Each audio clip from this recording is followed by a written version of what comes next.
tentang bab toharoh. Nah, di sini Ana akan menjelaskan apa itu toharoh. Nah, langsung aja ke pembahasan. Nah, apa yang dimaksud dengan toharoh ini? Jadi, at-toharoh dalam bahasa artinya adalah kebersihan, yaitu bersihnya sesuatu dari kotoran. Inilah maksud dari toharoh dalam bahasa Arab. Nah, dan kotoran itu bisa berupa kotoran yang kasat mata, bisa berupa kotoran yang tidak kasat mata. Jadi ada yang kasat mata dan yang tidak kasat mata. Nah, kotoran yang kasat mata ini seperti misalnya sesuatu yang najis, yang bisa terlihat lah, intinya kasat mata itu kayak kencing, kotoran manusia, kotoran hewan, terus makanan yang tidak halal dimakan. Terus darah-darah yang apa ini, yang lain dari juga, terus ini dimakan, kotoran yang kasat mata. Nah, di sana ada kotoran yang tidak kasat mata, seperti misalnya kan yang tidak kasat mata teh yang nggak kelihatan kan.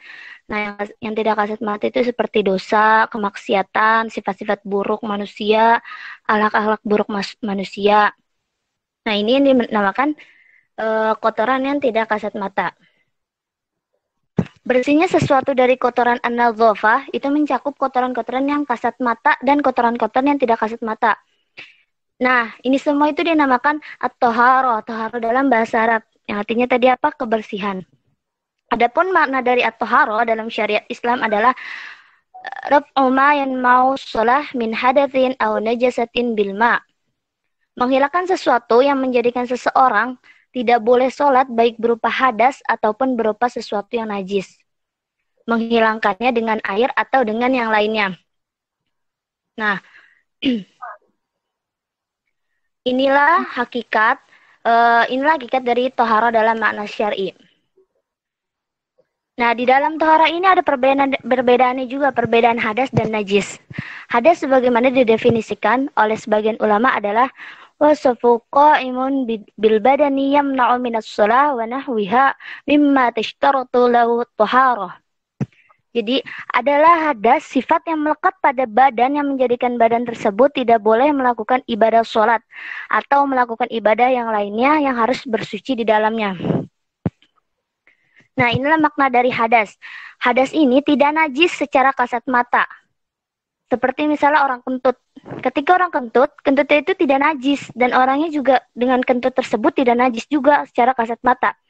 Tapi secara hukumnya dia dianggap sebagai orang yang najis sehingga tidak boleh sholat. Jadi kotornya adalah kotor yang tidak kasat mata. Paham sampai sini? Jadi yang secara kasat mata itu dia tuh kentut. Nah, tapi secara tidak kasat mata dia tuh orangnya itu dia tidak mengetahui dia tuh kentut atau tidak. Nah, itu secara tidak kasat matanya. Seperti misalnya lagi orang yang memegang afwan kemaluannya dan misalnya maka dikatakan dia menjadi kotor. Ada hadas di situ, tapi keadaan kotornya adalah keadaan kotor yang tidak kasat mata. Kita tidak bisa melihatnya. Hadas ini sifatnya tidak kasat mata. Berbeda dengan najis. Najis itu sifatnya kasat mata. Benar-benar bisa kita indera. Bisa kita raba, bisa kita lihat, bisa kita cium. Itu biasanya keadaan najis. Seperti misalnya, tadi yang sudah Ana katakan tuh tadi kencing. Kencing itu kan najis, bukan hadas. Ketika seseorang mengeluarkan kencing, maka kencingnya itu najis. Keadaan dia menjadi hadas karena kencingnya kasat mata. Keadaan dia yang kotor karena keluar kencing tersebut walaupun kencingnya sudah dihilangkan. Keadaan dia kotor tapi kotornya tidak kasat mata, itulah hadas. Kencing kan emang pada dasarnya kan najis. Keluar kencing menyebabkan seorang hadas. Makanya jangan sampai kita salah paham dalam masalah ini ya. Nah, ada sebagian orang mengatakan kalau orang menyentuh najis maka wudunya batal. Mungkin dia menyamakan antara najis dengan hadas nih. Karena dia menyentuh maka tangannya menjadi kotor misalnya. Kotor itu bisa masuk dalam kotor hadas atau kotor yang najis. Maka ini pemahaman yang tidak benar ya. Kalau kita menyentuh air kencing, maka tangan kita menjadi najis. Tapi dengan keadaan kita tidak hadas. Harus dibedakan antara dua hal ini. Hadas adalah keadaan seseorang yang tidak boleh sholat ataupun ibadah yang lainnya, yang dia diharuskan untuk bersuci. Tapi sifatnya tidak kasat mata, dia berupa sifat atau keadaan, berbeda dengan najis. Kalau najis ini dia menghalangi sholat, tapi sifatnya kasat mata. Kita bisa indera, kita bisa lihat, kita bisa raba, kita bisa cium, dan bisa dirasakan. Nah, lanjut dengan toharo dengan air atau selainnya. Jadi, menghilangkan sesuatu yang menjadikan seseorang tidak boleh sholat dengan air atau dengan yang lainnya. Jadi, toharo ini bisa dengan air. Seperti misalnya kita wudhu dengan air. Selesai berwudhu, maka hadas kecil akan terangkat. Terus mandi junub, ini termasuk diantara cara bersuci dengan air. Ketika seorang mandi besar dengan air, maka hadas besarnya menjadi hilang. Atau selain air juga bisa, seperti misalnya pasir atau debu, atau embun. Embun juga kan air ya. Ketika seseorang dibolehkan untuk tayamum, maka dia bisa menghilangkan hadas kecil atau hadas besarnya seseorang. Tapi untuk tayamum ini diperbolehkan untuk yang benar-benar dalam keadaan tidak ada air sama sekali. Jadi kita bisa menggunakan debu, pasir, atau yang lainnya. Intinya adalah membersihkan sesuatu yang najis bisa dengan air atau bisa dengan yang lainnya. Begitu pula menghilangkan menghilangkan hadas. Itu bisa dengan air, bisa dengan pengganti air. Semua air yang turun dari langit atau yang keluar dari bumi adalah suci dan mensucikan. Nah, berdasarkan firman Allah Subhanahu wa taala menyebutkan anzalna minas sama'i ma'an tahura. Dan kami menurunkan dari langit air yang amat suci. Quran surat Al-Furqan ayat 48. Nah, di sini apa sih hukum taharah? Nah, ketika membicarakan hukum taharah ini, maka kita harus membagi taharah menjadi dua. Karena kotoran itu terbagi menjadi dua juga, dan membersihkan kotoran akhirnya yang apa sih taharah ini kan terbagi menjadi dua. Tadi ada hadas dan najis. Ada kotoran yang berupa najis dan ada kotoran yang berupa hadas. Bersuci dari kotoran yang berupa najis diwajibkan ketika seseorang ingat dan dia mampu untuk menghilangkan kotoran tersebut.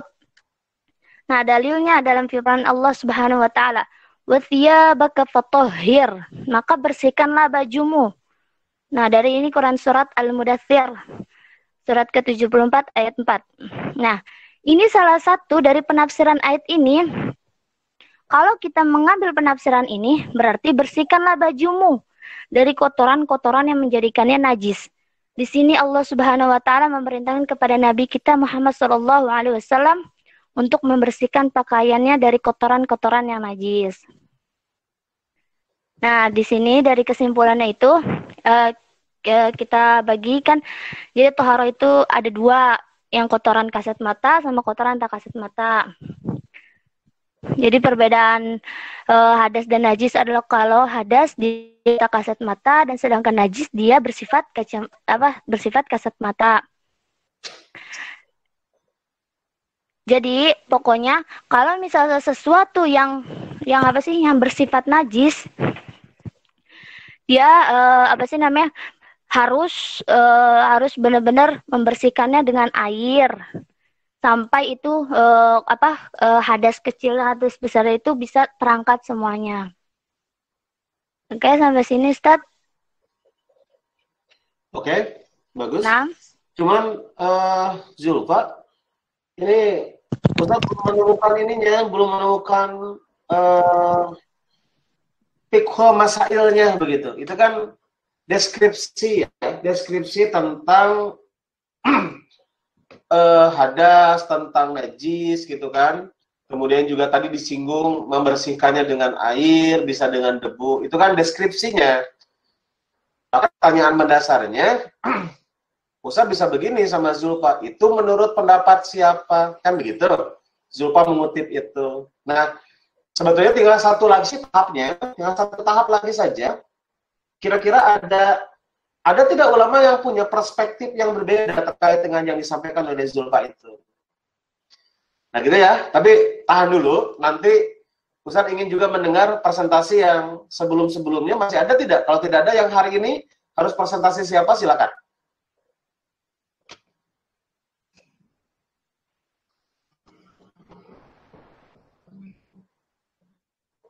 Yuk, yang belum yuk, yang belum.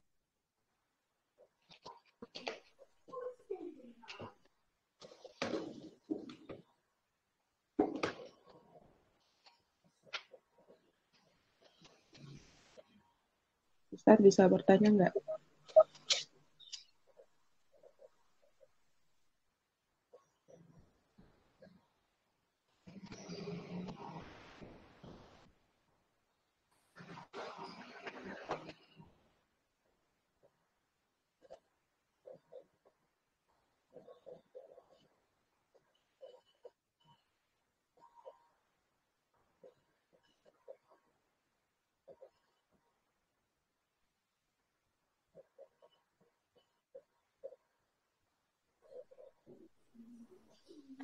Bismillah, afwan Ustaz, ini udah presentasinya.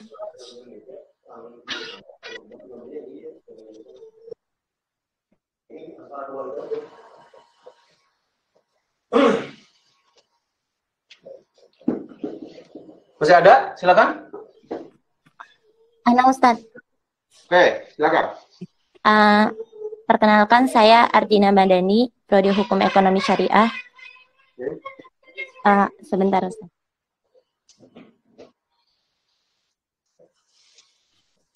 Insya Allah hari ini kita akan diskusi sama-sama atau saling berbagi ilmu tentang materi yang akan saya bawakan adalah bagaimana hukum memberikan hadiah kepada seorang pegawai atau seorang guru. Insya Allah ini kita akan bahas sama-sama.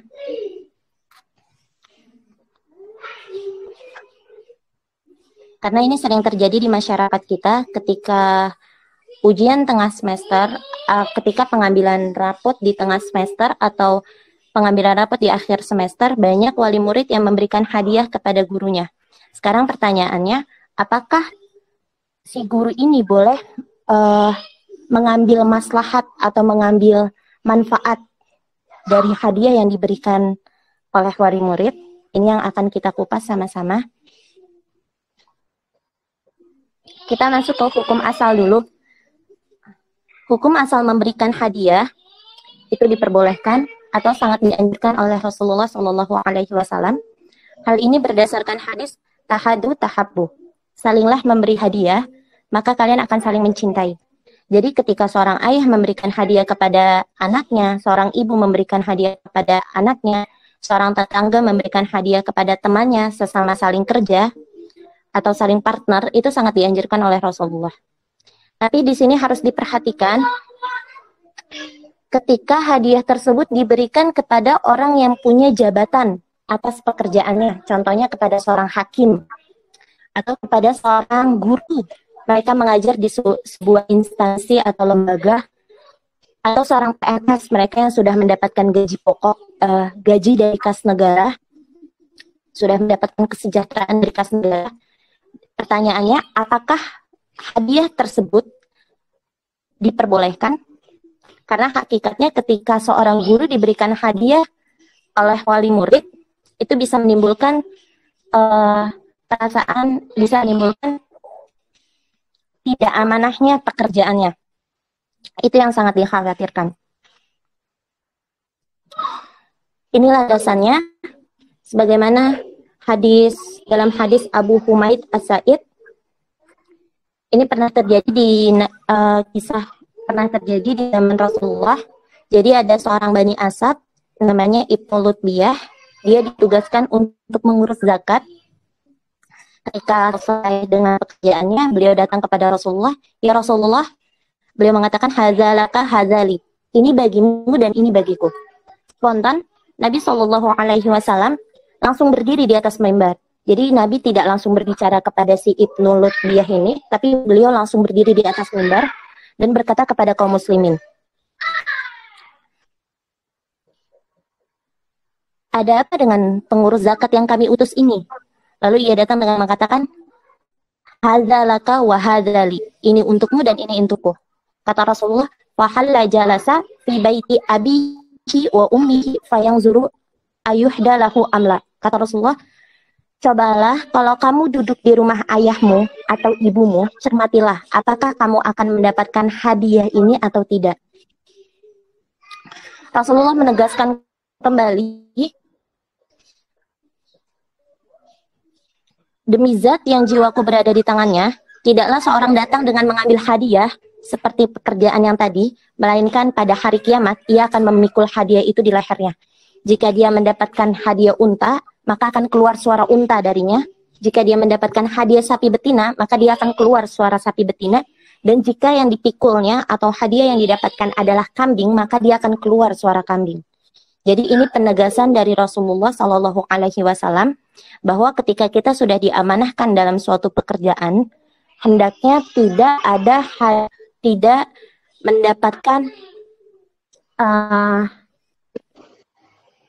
mendapatkan hadiah dari pihak lain, apalagi hadiah tersebut bersangkutan dengan pekerjaan kita. Di penegasan lagi dalam hadis riwayat Nabi Shallallahu Alaihi Wasallam, hadayal ummali gulul, hadiah bagi pejabat atau pegawai adalah gulul atau harta khianat. Hadis ini sahih, disebutkan dalam Al-Irwaul Ghalil, hadis riwayat Ahmad. Lalu bagaimana ketika ini kita berbicara ketika tadi saya hadiah tersebut memang diuntukkan untuk PNS, mereka sudah dapat dari kas negara, atau hakim mereka sudah dapat dari kas negara, contohnya atau yang lainnya pegawai-pegawai.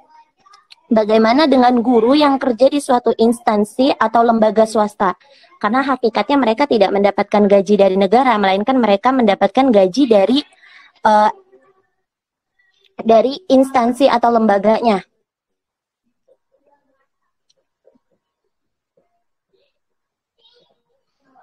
Ini termasuk ke hadayal umal. Tidak diperbolehkan dalam pendapat ulama. Seperti hadis yang diriwayat dari Abdullah bin Buraidah, Nabi Shallallahu Alaihi Wasallam bersabda, manis takmalnahu ala amalin farazaknahu rizqan fama akhadha ba'da dzalika fahuwal gulul. Siapa saja yang dipekerjakan dalam suatu amalan, lantas ia mendapatkan gaji dari pekerjaan tersebut, kemudian ia mendapatkan tambahan lain dari pekerjaan itu, maka itu hukumnya halal. Maka itu hukumnya gulul atau harta khianat. Dipertegas oleh hadis riwayat Abu Dawud dari Syekh Al-Albani. Hadis ini hadis sahih.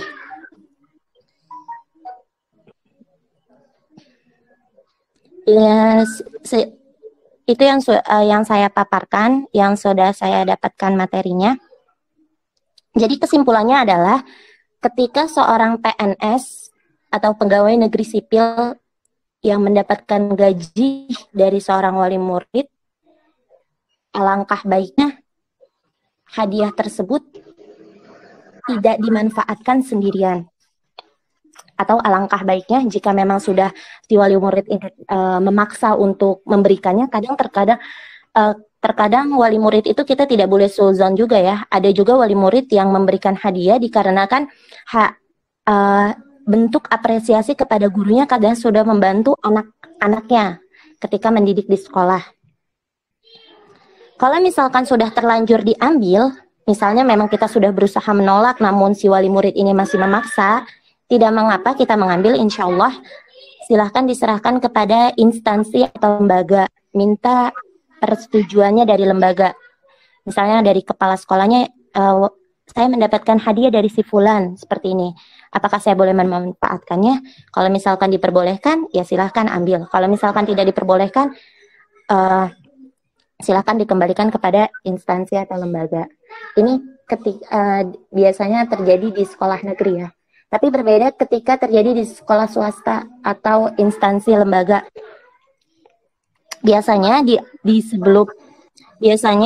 sebelum pengambilan rapot atau sebelum pengambilan rapot UTS atau UAS, kalau salah satu saya pernah masuk di sebuah lembaga, ini kepala sekolahnya memberikan sosialisasi kepada seluruh wali murid untuk memberikan hadiah kepada lembaganya. Jadi hadiah tersebut dikumpulkan di lembaga, nanti hadiah tersebut akan dibagikan kepada gurunya. Jadi si guru ini tidak mengetahui siapa yang memberikan.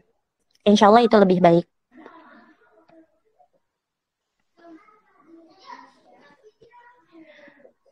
Cukup Ustadz yang bisa saya sampaikan, kurang lebihnya mohon maaf. Bagi teman-teman jika ada pertanyaan silahkan boleh disampaikan. Oke, bagus ya. Silakan, moderator masih ada nggak yang lain atau yang hari ini harus presentasi, yang sebelumnya atau yang hari ini harus presentasi, silakan.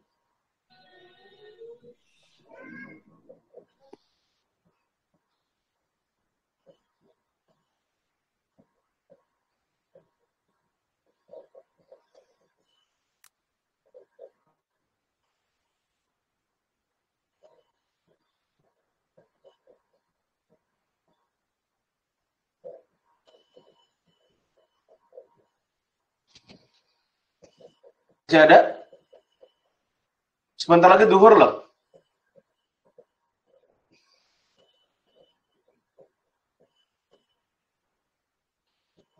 Yang harus presentasi lagi. Hanya 3, Sad. Hah? Hanya 3. Oh, hanya 3. Oke, yang hari ini, berarti hari ini ada yang presentasi nggak? Soalnya Sad sama Ustadz belum diinfoin waktu dulu, jadi kita nyiapin presentasinya waktu pertama Ustadz infoin gitu.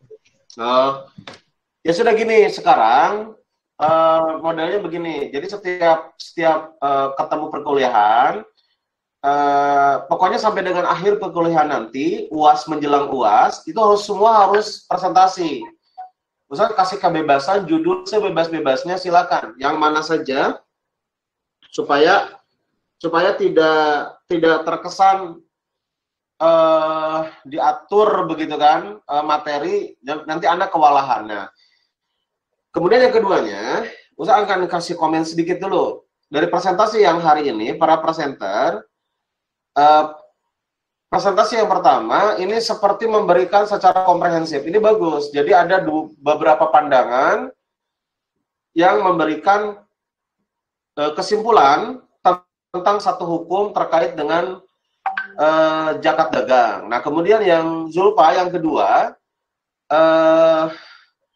Zulfa masih terjebak dalam satu pemikiran, gitu. Terjebak dalam satu pemikiran, seharusnya memberikan dulu dua penjelasan yang yang berbeda, yang kontroversi, dengan natijahnya yang berbeda, kesimpulan yang berbeda. Nah, kemudian nanti boleh silakan mengambil dan memilih mana yang sekiranya ini mendekati dengan sunnah. Begitupun yang terakhir, ini lebih memberikan kepada solusi-solusi mana yang baik, mana yang lebih baik. Nah, kalau coba gabungkan, kalau yang pertama, ini boleh menggambarkan dua hal yang berbeda, namun metodologi tidak disinggung. Metodologi pengambilan keputusan hukumnya itu harus disinggung. Jadi misalnya, kenapa ada ulama sampai menetapkan zakat dagang itu ada nisab dan haul? Ini dasarnya, begitu loh. Dengan metodologi seperti ini. Kenapa ulama lain mengatakan tidak ada nisab haul? Dasarnya dan ini metodologinya seperti ini. Begitupun juga Zulfa dan yang terakhir yang Amini juga sama. Nah, perlu diperhatikan, hukum itu adalah sebuah ketegasan. Kepastian hukum itu satu keniscayaan. Jadi kalau misalnya Andini tadi menyampaikan tentang masalah memberikan hadiah, kata Rasulullah saling memberikan hadiahlah kalian, maka kalian akan saling mencintai atau saling menyayangi. Maka ini menjadi sebuah basic hukum kalau itu adalah statement ataupun dalil itu adalah sahih, ya. Nah, atau benar begitu. Nah, ketika sudah ditentukan benar hukumnya, baru kita lihat simak yang menjadi kasus atau kasuistiknya apa. Apakah kaitan dengan persoalan hukum, dengan peranata hukumnya, atau terkait dengan persoalan kasuistik di masyarakat. Nah, artinya kalau seseorang menetapkan sebuah hukum haram dan halal, maka kehalalan ini tidak bisa dirubah. Tapi akan bisa berubah karena ada sabab atau ada ilah. Begitu, ya. Seperti tadi misalnya hadiah itu adalah sesuatu yang disunahkan Rasulullah, misalnya begitu putusannya. Sesuatu yang disunahkan Rasulullah. Nah, ketika sekarang memberikan suap itu berbahaya karena terindikasi dengan sogok menyogok, kemudian juga mengamankan kepentingan dan lain sebagainya, kalau terindikasi ke sana, maka hadiah tersebut bisa menjadi berubah hukumnya. Dan itu bisa masuk pada ar-rashi wal murtasi. Jadi sogok dan yang menerima sogokan itu adalah finnar, dalam neraka. Nah, ketika nanti ternyata ini mah bukan terindikasi, hanya khawatir saja misalnya, maka itu tetap tidak akan bisa merubah hukum, karena yang ragu, yang tidak yakin tidak bisa mengalahkan yang yakin. Oke, terkait dengan yang tadi misalnya standar tentang kebersihan najis. Kalau harusnya disinggung bahwa kebersihan atau bersihnya dari najis itu yang menjadi barometer itu apa? Apakah bersih menurut perspektif manusia atau bersih menurut perspektif Allah, begitu. Karena kalau menurut perspektif manusia, ada banyak hal yang tidak masuk akal. Kita ambil contoh misalnya, mandi janabat, itu nggak bisa diganti oleh wudhu. Gitu kan? Ketika tidak ada air misalnya, atau airnya memang tidak mencukupi. Tapi mandi janabat bisa diganti oleh tayamum. Secara, tayamum itu bisa pengganti mandi janabat, juga bisa pengganti wudhu. Kalau logika etika yang berjalan, kalau ukuran bersihnya menurut ukuran manusia, maka tayamum ini sebetulnya sangat tidak mewakili untuk mengganti janabah. Makanya kita lihat, coba cek dalam kitab Bulughul Maram, ada satu hadis yang menyatakan ketika seseorang ketika seseorang junub, kemudian dia tidak ada air, karena Rasul mengatakan bisa diganti oleh tayamum, maka beliau kreatif, berguling di tanah, kan begitu. Karena yang ada dalam pikirannya, kalau wudhu itu bisa diganti oleh tayamum, maka cara mengganti tayamum dari mandi janabat adalah dengan cara berguling-guling. Jadi badannya itu penuh dengan debu, begitu. Sampai pada Rasulullah, Rasul kemudian meluruskan, tidak usah begitu, cukup begini saja. Nah, begini itu dia mempraktekkan cara tayamum. Berarti perspektif mana nih? Kemudian yang selanjutnya, ketika seseorang buang air besar, kemudian ya istinja, kemudian tidak ada air, kan dengan batu. Dan menurut ukuran manusia, ketika dengan batu itu selesai. Selesai sebetulnya, itu suci, udah bersih. Tapi ketika mendapatkan air, langsung saja kita langsung mencari air karena merasa tidak nyaman. Kan ukurannya rasa, begitu. Nah makanya, terkait dengan masalah taharah ini, apalagi tadi dikaitkan dengan taharah itu adalah membersihkan dari karakter akhlak yang bermaksiat, ini pun juga perlu dibagi paradigmanya, perlu dibagi perspektifnya, begitu ya. Karena kalau ini kemudian dicampur baur, ada orang yang memahami berwudu itu juga membersihkan maksiat. Jadi nantinya tercampur antara dua sudut paradigma yang berbeda. Oke, para mahasiswa, barangkali ini satu hal yang sangat bagus. Anda mencoba menggeluti, mencoba memasuki dunia fiqhul masail, yang ini adalah sebuah basic, di mana Anda harus bisa menempuh mata kuliah yang syarat dengan fiqhul masail, apalagi terkait dengan persoalan masalah hukum ekonomi syariah. Nanti fiqhul masail berikutnya itu dikaitkan dengan persoalan masalah ekonomi syariah. Nah, untuk minggu depan, Senin depan, Bapak ingin ada 3 orang yang presentasi, ya, 3 orang yang presentasi terkait dengan fiqhul masail. Anda coba yang mana saja. Kalau Anda mau coba masuk dalam ranah ekonomi syariah, itu lebih bagus ya. Itu lebih bagus. Jadi Anda bisa mengikuti ritme perbedaan paham dalam menentukan sebuah akad syariah misalnya. Baik, teman-teman, karena sebentar lagi kita akan menjelang duhur, Bapak akhiri saja perkuliahan hari ini. Terima kasih banyak untuk atensinya dan absensinya sudah Bapak terima. Mudah-mudahan tetap sehat selalu. Aku qouli hadza wa astaghfirullah li wa lakum. Assalamualaikum warahmatullahi wabarakatuh. Waalaikumsalam warahmatullahi wabarakatuh.